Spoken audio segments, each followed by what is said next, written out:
curious in hindsight last week with just missing all the weapons you did, how difficult was the game planning for that, and why were you able to execute as well as you guys did?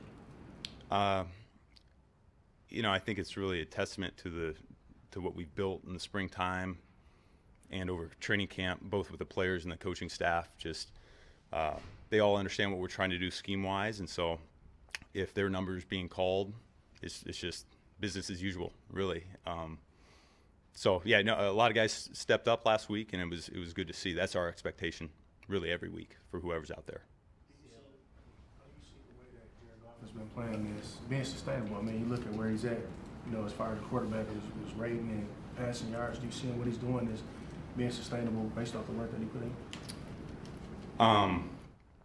I would say he, as well as everybody on the offense, we're all looking for ways to improve. That's me as a play caller. That's him as a quarterback. That's our offensive line. That's across the board. So, 4 games in, there's plenty where he can still improve. How fair is it for a guy like Josh to be able to seamlessly go from the X to the Z and really not skip a beat?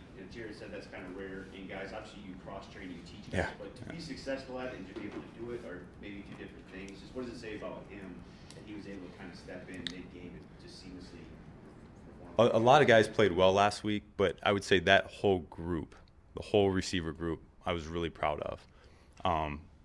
He probably took the biggest burden of it just because he was bouncing around more than everyone else, but those guys did not miss a beat. Q unfortunately went down when he did, and we didn't have to change what we were calling because of it. Mo Alexander got in for a couple plays and he didn't even know, so which is a good thing. The quarterback doesn't even notice that some of these guys that he doesn't have necessarily the most reps with, doesn't even notice them in the game. So that's good. That's a good thing. Belichick likes to take away what teams do best. So how important is Plan B and C for you guys going in this week? Yeah. This whole week really started with knowing ourselves more so than the opponent. And so we do have experience here with the New England way of thought.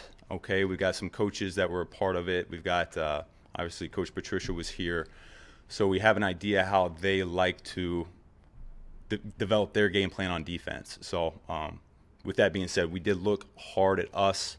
What have we put on tape the first 4 games? And we'll kind of work off of that. But no, there's a lot of thought that goes into this week because Coach Belichick is one of the best, and his staff, they do a phenomenal job taking away what we do best. More so than usual in that regard? No, I wouldn't say that. I think every week we're looking at it, but certainly there was a heightened awareness all across the board, players and coaches. How beneficial is that experience you had with Matt here, just knowing, I guess, his way of thinking and approaching defense coming through the Belichick tree as you prepare for this game? How beneficial is that experience? Yeah, I think where I'm lacking, I was never in a defensive meeting with him or those guys, so I don't know exactly what was said, but I do know what practices were like, what was being emphasized in meetings at times, our unit meetings. There's a level of hey, kind of have a feel that they could do this or do that, but end of the day, like I'm in Miami for 7 years. We faced New England twice, and whenever you think they're gonna zig, they zag. I mean, it's hard. It's hard every time you face these guys, and that's why they've been playing at a high level for so long. So it's gonna be a big challenge for us this week. I'm just curious with that experience in Miami. Did they ever throw something at you that just completely flabbergasted you? I think every week they show something that they haven't shown that year. So they've got 10+ years of that they could draw back on. I mean, there's something, not to divulge too much, that I saw in the Pittsburgh game this year that I remember they brought out 2016 against us in Miami. So they have a huge library that they can always go back to, and so it makes it hard. It makes it hard to come up with a sound game plan. Ben, you've got a pretty large library yourself, right, through your different various experiences, and we've talked about the flexibility and multiplicity of this offense.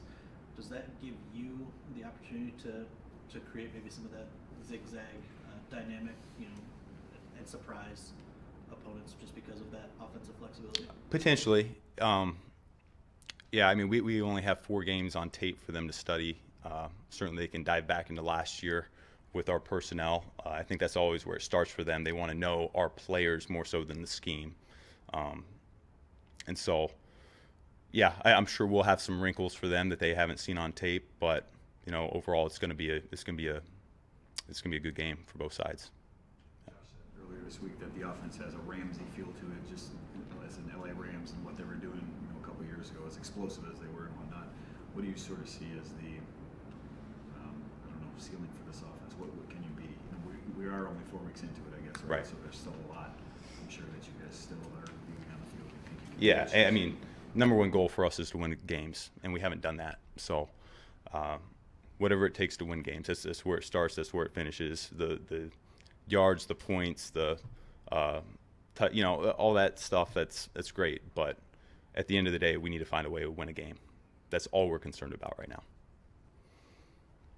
For as good as Jared's been, and admittedly has been very good, he does seem to have that tendency to just put one ball in danger every game. It was obviously a very costly mistake this week.